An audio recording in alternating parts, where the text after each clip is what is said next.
Good morning, everybody. Welcome to Kellen's Coffee Talk. I am coming to you live from the Oakland Airport. I'm heading to Kansas City, so I have a special guest host today, my friend Brian Monahan, and he will be introducing our guest, Melanie Spring, an amazing, powerful, energetic, awesome woman. So stay tuned.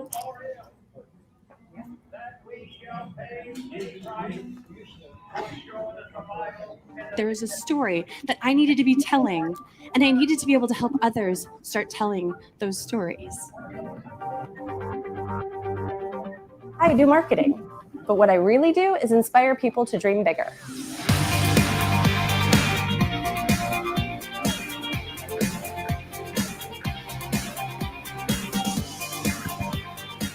I decided I'm going to do what I want to do now instead of what everyone else told me to do. I am wild and free. Melanie is such an inspiration. I was just flabbergasted by her story. It was so inspiring and encouraging. Showing how you can really authentically live your life. After listening to Melanie speak, I felt really inspired to tell my story. She rocks her life just like she rocks it on stage. And you will really want to listen to every single word because the content is so valuable. My purpose had nothing to do with my story. My purpose had to do with sharing everyone else's stories. I'm right where I'm supposed to be, helping people tell their stories because I know a lot of people who have stories that need to be shared. And that is my purpose, which is why I am standing here right where I am supposed to be. Thank you. I've got the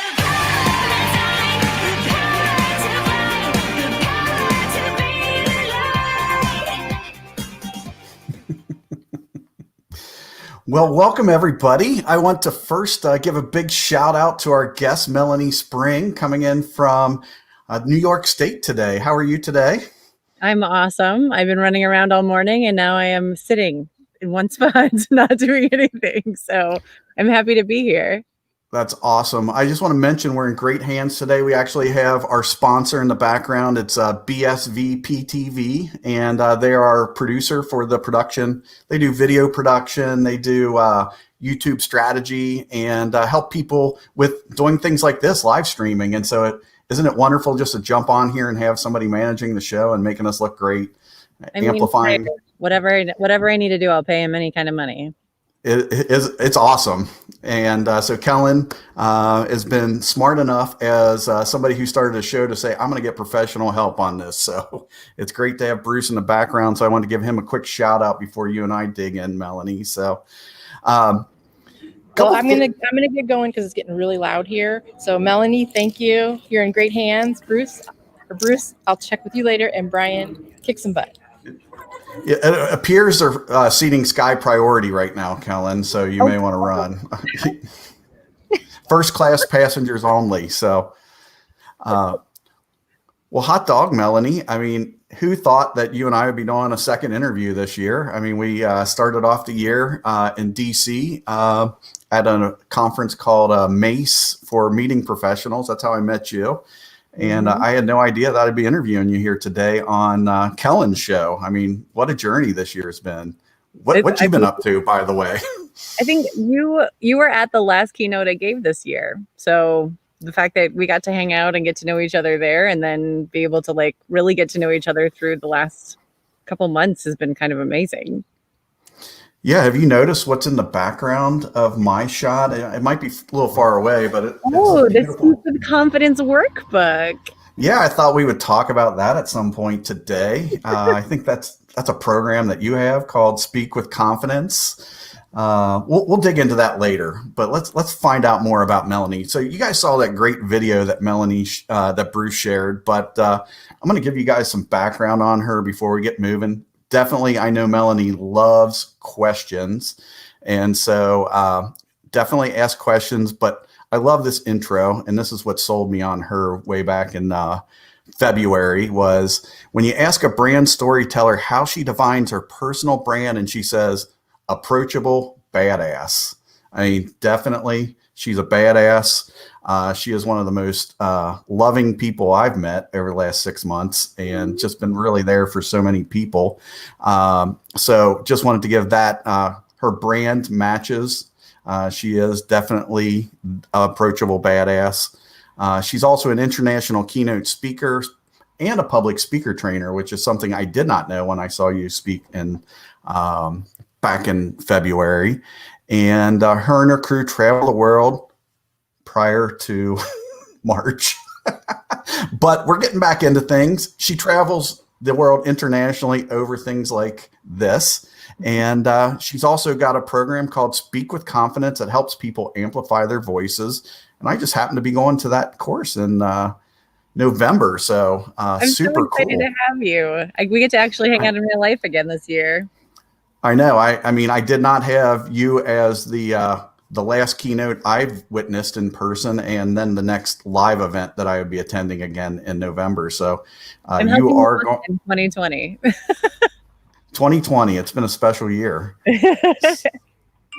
So tell me, how did you make that shift? I know you had I believe you had a brand agency of some sort, and then you moved into keynote speaking. What happened there? How did you make that transition?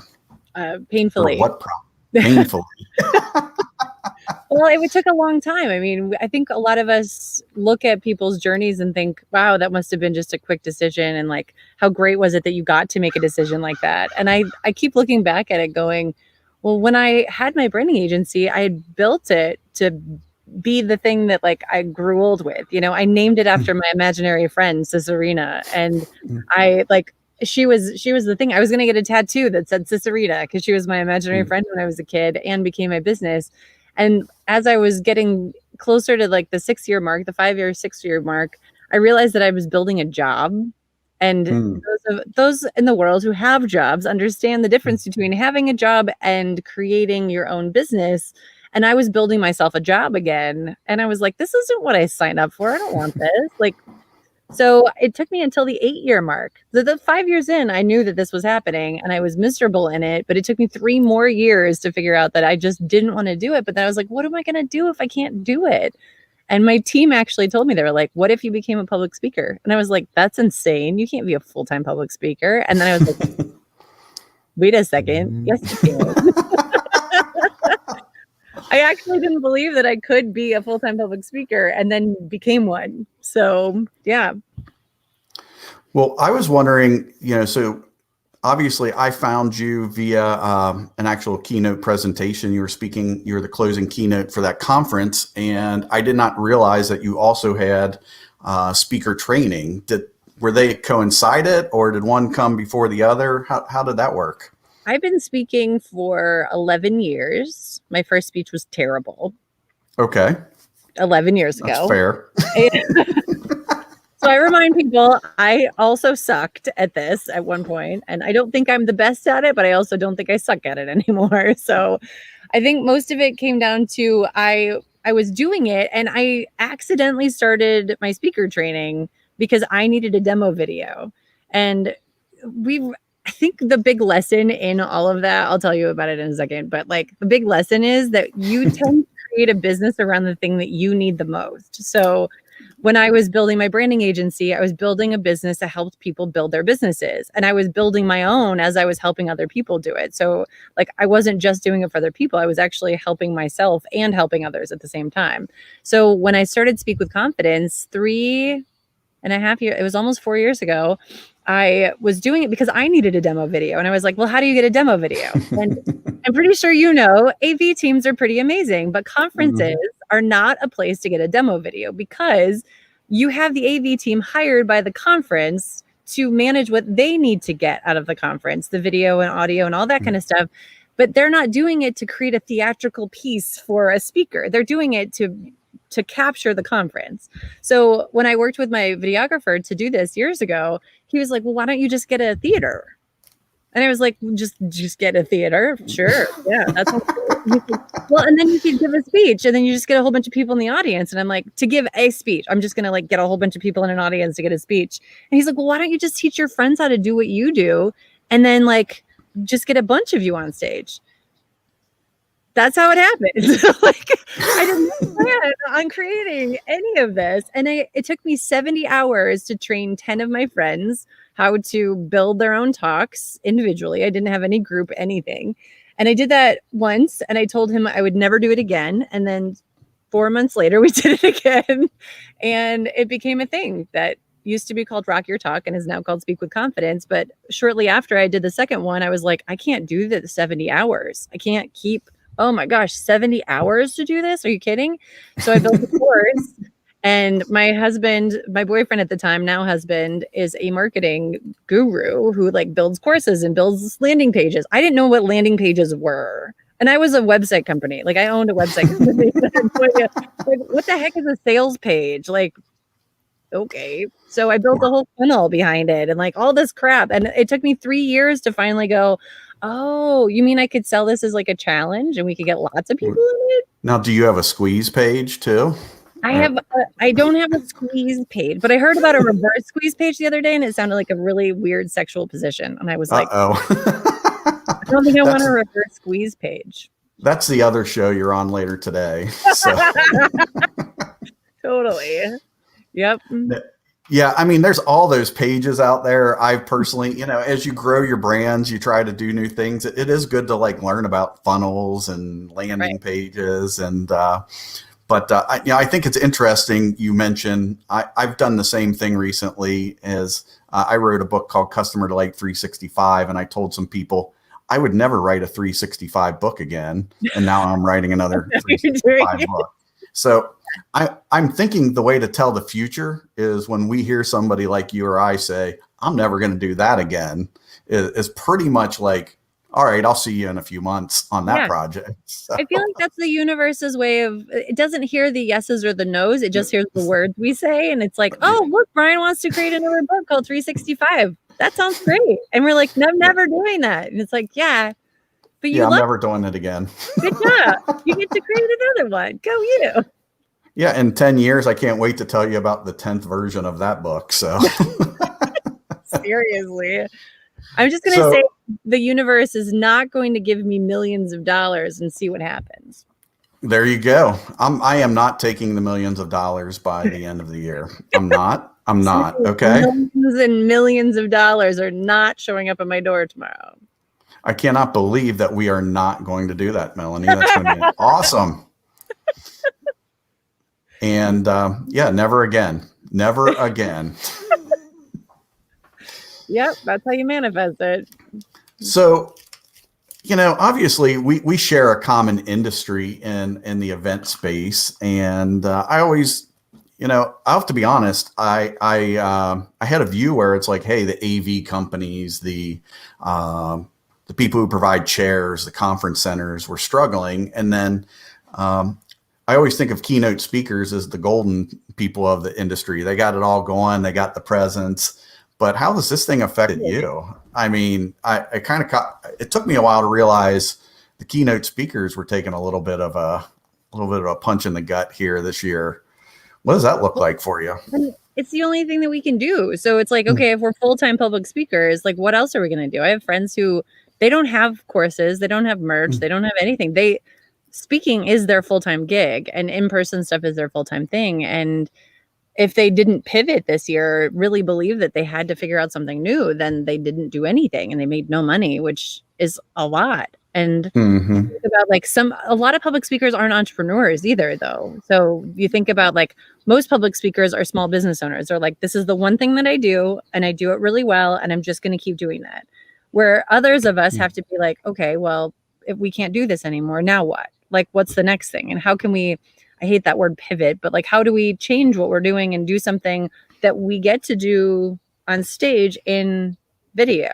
Like, how do you do that? So it's figuring out what that looks like and how that can be, not just, I'm going to just do virtual webinars. Like, how can you also turn that into something that, how can I teach something where I can grow it and learn it, or to have people learn it and then buy from me in some way, not just speaking, because it might not come back the same way that it did.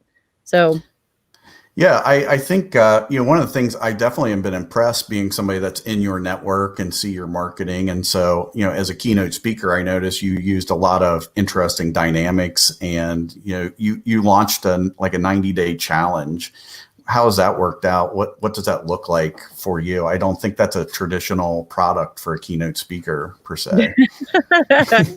Yeah. Well, oh, and she's saying Yeah. merch. Yeah, I have lots of merch. Like, so much merch. It's ridiculous. My house has bins of merch. Yeah, I think I took my stickers to my actual office at work, so I don't have any to show right now. I should have brought some home. That's human shirt, and after the Speak with Confidence event, you'll have a I Speak with Confidence shirt. So that'll be awesome. Cool. Mm-hmm. Yeah, we with the 90-day challenge, my husband actually was sitting on the porch with me, which it always seems to happen. Like, it's always Dan. I'm gonna just blame Dan for everything. And that's what a husband's for. I mean, yeah. I blame him for coming up with a great idea. He definitely can handle it, though. I know he can. No. Well, so he and I were sitting on the porch, and he was talking about one of his clients and how they had launched a 90-day challenge for hypnosis, and like they were helping people heal through hypnosis. And I was like, that's really cool. A 90-day challenge. What's a 90-day challenge? And he was like, well, I'm thinking about doing it for my marketing company. I was like, actually, what if I did that? Instead of doing 6 weeks with the retreat at the end of it, what if I just did a 90-day challenge and that was it? Like, I'm stealing that, and I'm done talking to you now. I'll talk to you later. So basically, like, I took his whole idea. I was just like, I'm going to do that. And then within, I think, 3 weeks, it was completely up and running. And we had 125 people show up for the first one, which was like, okay, my network was looking for this. So that's great. But we had to discount it. I mean, it was a $2,000 program that we discounted to $97. So it's like, but how do we do that in a way that doesn't also cause me to go out of business? That. So it was like thinking about the bigger picture of it and going, okay, well, we can offer this course and anybody can join for $97 because that's a pretty easy like price point to join at. Sure. But for the people who want to go really big with it, sure, you can come to a retreat at some point, but you can also just get one-on-one training, or we have a summit that you can do. There's like additional things, but you know how we were talking about squeeze pages and sales pages and stuff earlier? Every time I start looking at what other people do, it makes me cringe. So it makes me go, but so I'm signing up for this thing, but I'm really needing to do this thing in order to really get the value out of it. And that, like, I don't like, that hurts my heart. So I think I do the opposite of what most people do, where I'm just like, here's everything. You're welcome. Yeah, I felt that way when I signed up for your course. I'm like, well, $97. I'm like, one, I can't go wrong at $97. And then I opened it up and I'm like, wait, this is like worth $1 million or something. What is she doing? You can price all my stuff in the future. That sounds great. Well, I mean, that's that $1 million we're not accepting. Okay. Right. So we're talking about it a lot so that we can make all of it. Looks like Bruce brought up a little video from your 90-day Speak with Challenge conference, or your little. That's the fun thing about Melanie. She's got these great videos, tons of content. She's always got a new look every time I watch, and that's even more fun. So I just found this in my winter bin, so I was really excited to be like, oh, I can be super cool. Yeah, I'm going to have to get me something like that. I don't know what I was thinking. I mean, it'll also give you extra hair. Oh, wow. Yeah. Like, I have new hair now. Well, you and Kellen would be holding up the same amount of space if she was on the call right now. So, I mean, I'm definitely jealous. I've determined that for me on video, I just need less hair. I think it looks great. I was telling you that the other day. I really like the look, and I like that it's like trimmer. Yeah, it gets fuzzy and all that. It accepts the light, looks crazy. So yeah, I mean, I'm working on it. I'm in this course, Speak with So yeah, we'll see what happens after the retreat and see what kind of tattoos you send me home with, all that stuff. So yeah, actually, if you come a day early, Wednesday, if you come earlier, we're actually getting tattoos on Wednesday. The whole crew is. Oh, wow. All right. Well, let's see what happens. If you just want to fly in a little early, we can add you to the list. Now, are we all getting Cesarina tattoos or? No, I don't think so. No. We were just going to pick whichever ones we wanted, but. All right. I mean, I can pick one for you if you want. We can get right, you a neck tattoo, like right here. All right. Oh, yeah, definitely. Love your wife tattoos. would be really happy that you came home with that. You never know. You never know.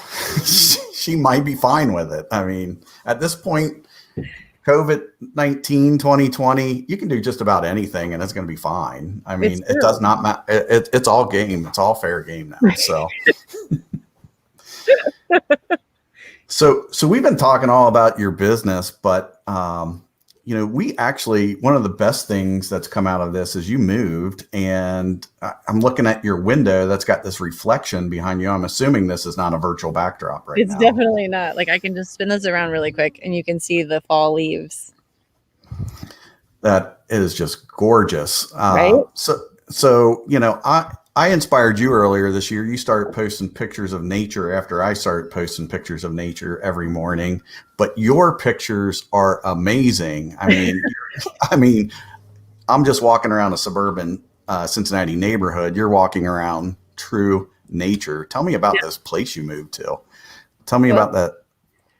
It's actually where I'm from. So I'm a country girl who grew up in the middle of nowhere. And a lot of people are like, yeah, it's like the suburbs, right? And I'm like, no.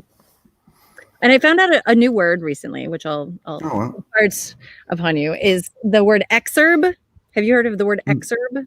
Never. So there's the city, and then there's the suburb, and then there's the exurb, and then there's rural. I'm from the rural. Like I'm not even from this thing that's called an exurb, which I didn't know was a thing. And I thought my friend was pulling my leg. Never heard of it. She told me that. And then she sent me a link and I was like, oh, so it's the outside of the suburb. So it's just beyond the suburb, but not in the rural area. I'm from the middle of nowhere, like 2 hours south of Buffalo by Pennsylvania, basically Ohio, but not. So I'm really close to you.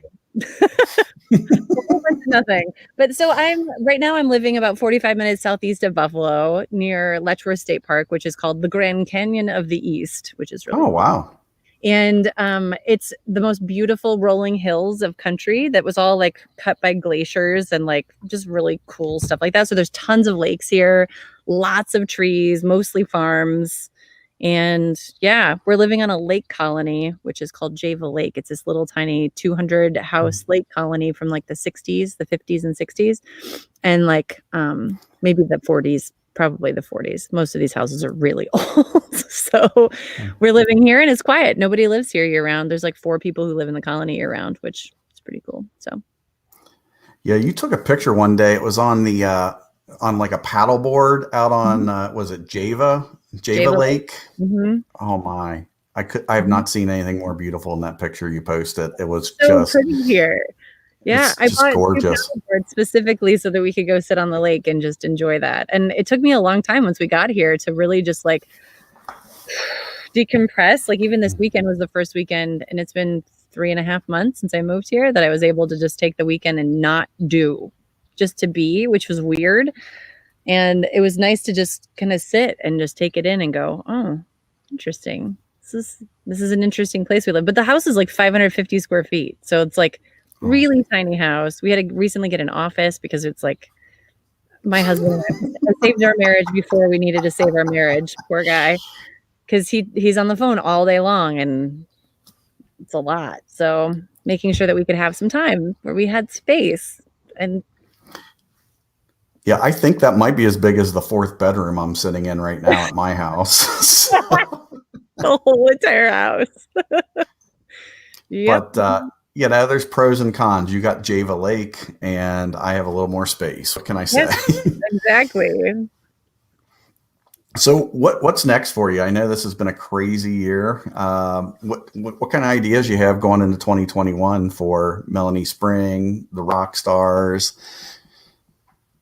All of the things. Well, so our 2021 planning meeting is the day before the next Speak with Confidence, which is in November. And we do this retreat every year where it's 4 nights and 3 full days of training to be a public speaker. So it's for people who are like, I want to be a keynote speaker, or people who are like, I just want to get really good at getting on stage and not freaking out, or even just writing their talk, which is amazing. Like even in the 90-day challenge, I think this is going to be the most ready group of people for this retreat, because most of you have done the 90-day challenge ahead of time. So that's the next thing that we're doing is that November retreat. But the day before we get that going, we're doing our 2021 planning meeting, and it's going to look a lot different because like 2020 was supposed to be the biggest year we've ever had. And 3 months into it, our entire business went out the window, and changing this in-person business into a virtual business was not the plan. So trying to figure out what we were doing this year, it's taken me multiple times and multiple iterations. And my team, I have to say, give them huge props. I'm a crazy entrepreneur anyway, but like when I have to make hard decisions and just go like change, pivot, like we're changing things every time they talk. They're like, okay, we're doing it again. Okay, we're doing it again. Oh, look, we're doing it again. Like they're really keeping up with it and really being flexible to be able to do this, because they also know I'm not going to lead them into stuff that they shouldn't be doing. They're really believing that I can lead them into this. And I think their ability to believe in me has helped me lead better than I could have ever been able to lead this year, especially during all of this stuff. So I think me being more vulnerable this year than any other year and being willing to just share the shit has been like really, really helpful for them to go, oh, okay, it's not just me, or also everyone else is feeling that way too. So yeah, that's been an interesting development for me. I mentioned earlier is I just didn't, the keynote speakers, people who share inspiration spend a lot of their time sharing positive thoughts, pushing people. And it's been a really interesting year to see all the people like you be vulnerable, and not that they weren't vulnerable, but just I've seen a side of so many keynote speakers where they're like, hey, I'm in it with you right now. Yeah. And so and that's been neat across all the board, is just to actually see everybody in it together, not just, hey, I got it figured out. Here's what you need to do. But you haven't figured it out, but I have. But right.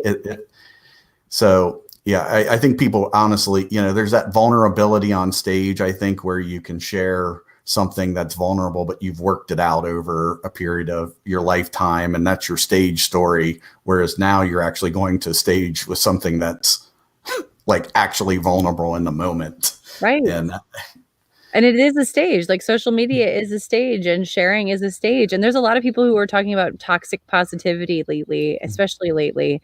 And I've had people like not lately, but like previously tell me that some of the stuff that I share is very toxic to people. And I was like, tell me why though, because I really like to learn why is me telling you that you're right where you're supposed to be a toxic thing.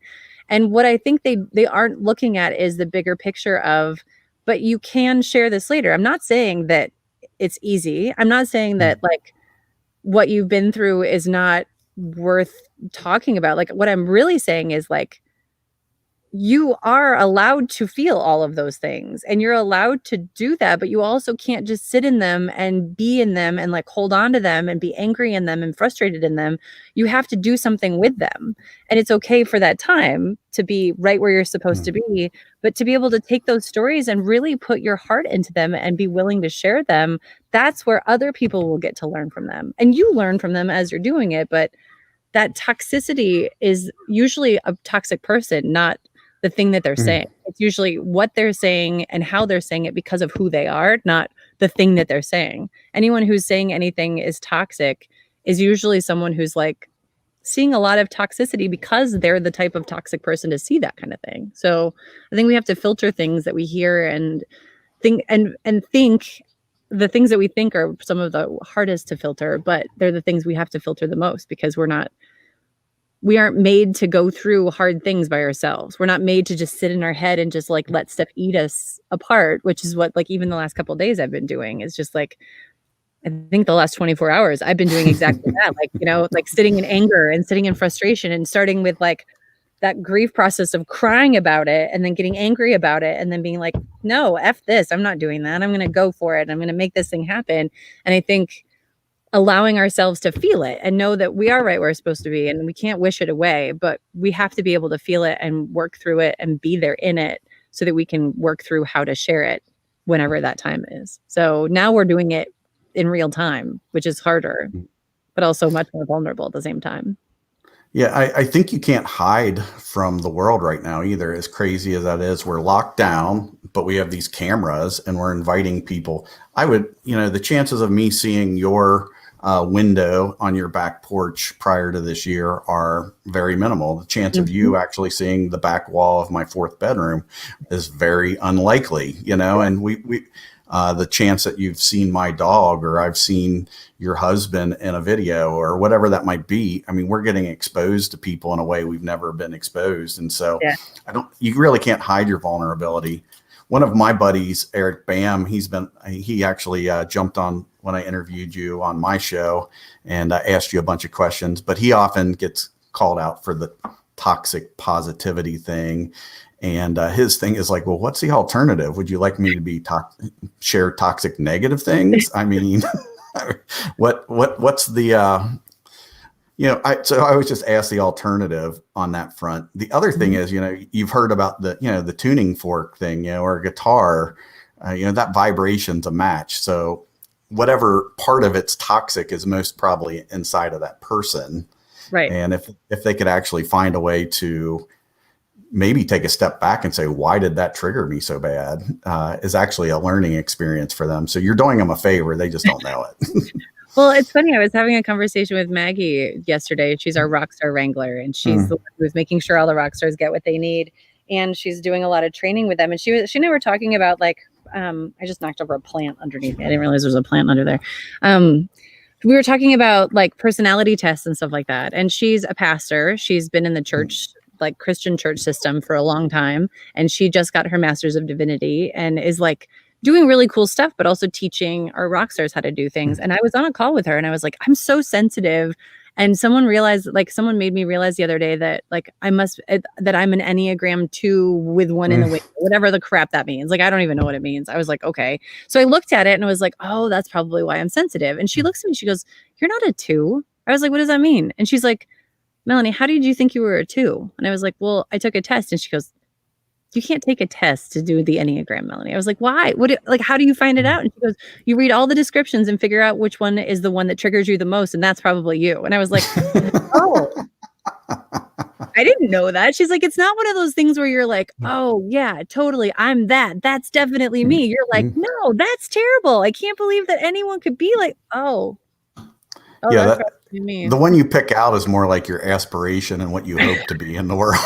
Right. And I didn't even pick. It was a test that I took and they said, this is what you are. And I was like, okay, just blindly following along. And it was really fascinating to have it be the one that triggers you the most is the one that you are. And I was like, that's so cool. But it's also interesting because a lot of people are unfollowing people and unfriending people because of all the stuff that's happening in the world right now.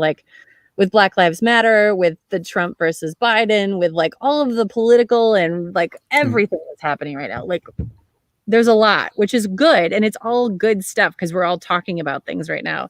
The problem is a lot of people are like, I'm unfriending people because of these things. I was like, why were you friends with them in the first place? Did you have to be friends with them and you just didn't know this about them, that they were a racist dick? You didn't know your friends were racist? Okay, well, I don't understand. Do you not know your friends very well? Because I've had a lot of people go, well, how many people have you had to unfriend? I'm like, none. I don't hang out with people like that. I don't hang out with people who are so polarizing. Yes, I hang out with a lot of people who are Trump supporters or who are in whatever. And we have conversations. We're not they're not waving flags in my face and telling, telling people to I'm fine. It's fine. You can have your own beliefs. You can have your own political views, but as long as you're not throwing them in my face and being mean about them or being racist, because if you're a racist, go. I don't want you in my life at all. But I also can't unfriend one of my, closest siblings. So yeah, I didn't catch that last thing you said, so I don't know who you can't unfriend.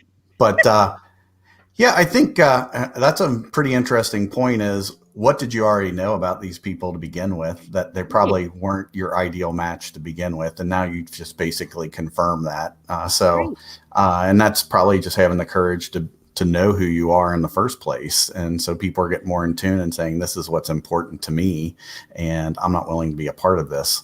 Yeah, one thing, another group I'm in, one of the comments came up, somebody was sharing some scripture and he'd said, I don't want to push this on you. And I said, yeah, I think what's important is that we share what we believe, share our ideas, be real, but avoid converting people, avoid the outcome of trying to bring them along your path. Be an example of it, that they may want to be a part of it, but to convert people. Now, there are some topics, like you said, the racism piece, I don't need it. It's not part of my life. But like, that's not something I want anyone to try to convert me on, or like, I'm not going to convert somebody on that either. I'm going to be like, no thanks. So there are some cutoff topics, but for the most part, most of it's, it's probably just differing opinions and perception at this point. So, well, hey, if you think about like the Jim Rohn quote, you're the average of the 5 people you spend the most time with. Like maybe your average changes, because 20 years ago, I can tell you that I was dating. 20 years ago, I think I was, just broken up with a guy who 100% racist, like 300% racist, like drove a white Ford Chevy pickup or a Ford pickup truck with smokestacks and like the flag, like the Southern flag in his roof, like that kind of a like really bad. And I never really thought about it. Like it wasn't even a thing that I thought about, because I was like, well, I'm not, so who cares? But then like that's not someone I would ever even think about hanging out with, even 5 years after that or 2 years after that. It's like, why would I hang out with a person like that? But we change, like we learn, we grow, we become more of who we are supposed to be. So we don't have to keep the same friends over the last 20 years just because they were our friends then. We can become better averages, and we can like surround ourselves with better people who will allow our average to be higher. So you don't have to keep people just because they've been your friend forever. Yeah. The good news is that most of our 20s weren't on Facebook. So amen. Like, I'm so glad that I have the only copies of any photos from my like teens and 20s. So this new generation, their 20s are going to be on Facebook, and that's going to be, or Instagram, wherever. So at least the president in like 30 years is definitely going to have all of his entire life documented, probably from diapers.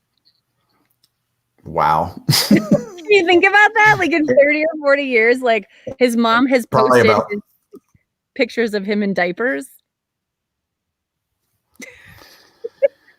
Yeah.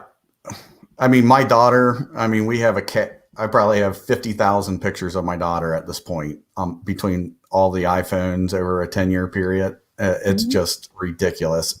Every moment's been captured. Someone's going to hack the iCloud when she runs for president. Oh, they will for sure. That's how that works. Yep. They're all just pictures of her being silly, so they're going to be fine. She's going to be the most interesting one ever.